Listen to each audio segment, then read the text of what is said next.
आदाब दोस्तों, मैं हूं शहजाद आलम बरनी। आप देख रहे हैं द बरनी शो।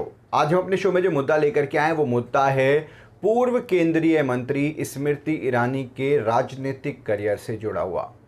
एक ज़माने में बीजेपी में आई, चुनाव लड़ी, हार गई। प्रधानमंत्री नरेंद्र मोदी उस ज़माने में जब मुख्यमंत्री होते थे तब उनका विरोध किया। उसके बाद गुजरात से सरकार में आ गई। उसके बाद बिना चुनाव जीते मंत्री बन गई। फिर चुनाव जीती, राहुल गांधी को हराया, फिर अब चुनाव हार गए। आज हम इसी पर चर्चा करेंगे कि क्या है ये पूरी कहानी, कहाँ से ये शुरुआत होती है और स्मृति ईरानी क्या अपने राजनीतिक करियर के आखिरी पड़ाव पर आ गई हैं। क्या उनके ख़ास लोगों ने, आप समझ सकते हैं, उनके ख़ास लोगों ने उनके ऊपर से अपनी कृपा दृष्टि हटा ली है। दरअसल एक खबर आई कि स्मृति ईरानी समेत 17 केंद्रीय मंत्रियों को अपने सरकारी आवास दिल्ली से खाली करने होंगे। चूंकि 2024 का जो चुनाव हुआ उसमें बीजेपी के 17 केंद्रीय मंत्री चुनाव हारे। हालांकि और सांसद भी चुनाव हारे हैं, लेकिन 17 केंद्रीय मंत्री थे, उन्हीं में से एक थी स्मृति ईरानी। अब उनको नोटिस जारी किया गया है कि 11 जुलाई तक उन सभी को अपने दिल्ली के सरकारी आवास खाली करने होंगे।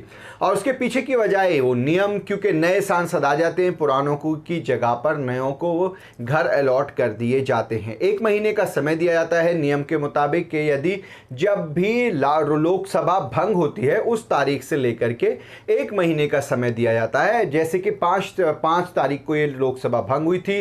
अब ये 5 जुलाई तक का समय है सांसदों के पास और 11 जुलाई तक का समय है सभी केंद्रीय मंत्रियों के पास कि वो अपने मकान, जो सरकारी आवास उनको अलॉट हुए थे, उनको खाली कर दें। उन्हीं में से एक है स्मृति ईरानी भी, उनको भी नोटिस जारी किया गया है। लेकिन क्या सरकार उनका जो आवास है उसको बचाएगी? क्योंकि ऐसी कोई पहल होती दिखाई नहीं दे रही है। जबकि ये आमतौर पर माना जाता है कि वो देश के सबसे मजबूत नेता की सबसे करीब ही मानी जाती थी। यहाँ तक कि बिना लोकसभा चुनाव जीते भी 2014 के चुनाव में जब राहुल गांधी से वो अमेठी से हारी थी, उसके बावजूद भी उन्हें केंद्रीय मंत्रालय में रखा गया था और कई मंत्रालय उनको दिए गए थे। काफ़ी क्लोज मानी जाती थी, जो बीजेपी का जो मेन नेतृत्व है उसके काफ़ी क्लोज मानी जाती थी। लेकिन इसकी शुरुआत कहाँ से हुई और जो ये अब ऐसी नौबत आई है कि आज वो अपना बंगला तक नहीं बचा पा रही हैं, क्या इसके पीछे की एक पूरी कहानी हम आपको बताते हैं।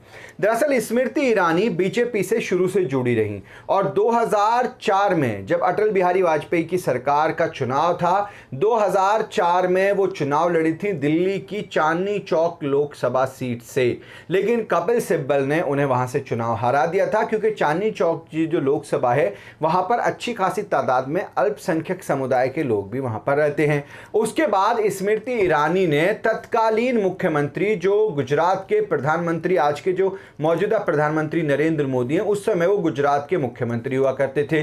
2002 में गुजरात के दंगे हुए थे और 2004 में ये चुनाव हुआ था जिसमें बीजेपी बुरी तरह हार गई थी और सरकार बदल गई थी। स्मृति ईरानी चांदनी चौक से कपिल सिब्बल से चुनाव हारी। उसके बाद स्मृति ईरानी का गुस्सा जो है वो प्रधानमंत्री नरेंद्र मोदी यानी उस समय के मुख्यमंत्री पर फूटा। उन्होंने बाकायदा बयान जारी किया और कहा कि 2002 के दंगों के बाद जो है वो पोलराइजेशन हुआ है, जिसकी वजह से वो चांदनी चौक से चुनाव हार गई हैं और बीजेपी की हार की भी मुख्य वजह जो है वो नरेंद्र मोदी हैं, लिहाजा उन्हें इस्तीफा देना चाहिए। यहां तक कि आपको एक खबर दिखाते हैं, 12 दिसंबर 2004 की टाइम्स ऑफ इंडिया की खबर है जिसकी हेडलाइन बनी थी Tulsi to go on fast unto death. यानी तुलसी जो हैं, तुलसी आप समझ सकते हैं किरदार निभाया करती थी स्मृति ईरानी तुलसी का, तो तुलसी जो हैं वो आमरण अनशन करेंगी। और आमरण अनशन की मांग क्या थी? आमरण अनशन की मांग की थी कि मौजूदा गुजरात के मुख्यमंत्री यानी नरेंद्र मोदी पर कार्रवाई की जाए, वो अपना इस्तीफा दें और उसके बाद ही वो अपना आमरण अनशन तोड़ेंगी। हालांकि बाद में उन्होंने अपने बयान बदल लिए थे। बीजेपी के जो ऊपर का जो नेतृत्व था उस पर की तरफ से काफ़ी प्रेशर डला था स्मृति ईरानी पर, जिसके बाद उन्होंने बयान बदले और आमरण अनशन को ख़त्म कर दिया था। लेकिन 2011 में जो स्मृति ईरानी है उनको गुजरात से ही राज्यसभा भेजा गया। कहीं ना कहीं सीधे तौर पर पर एक कनेक्शन दिखाई देता है कि पहले विरोध, उसके बाद सेटलमेंट, उसके बाद 2011 में राज्यसभा आना। 2014 का जो लोकसभा का चुनाव हुआ जिसमें प्रधानमंत्री नरेंद्र मोदी का मुख्य चेहरा रख करके चुनाव लड़ा गया। 2014 में स्मृति ईरानी अमेठी से चुनाव लड़ी लेकिन राहुल गांधी से हार गई।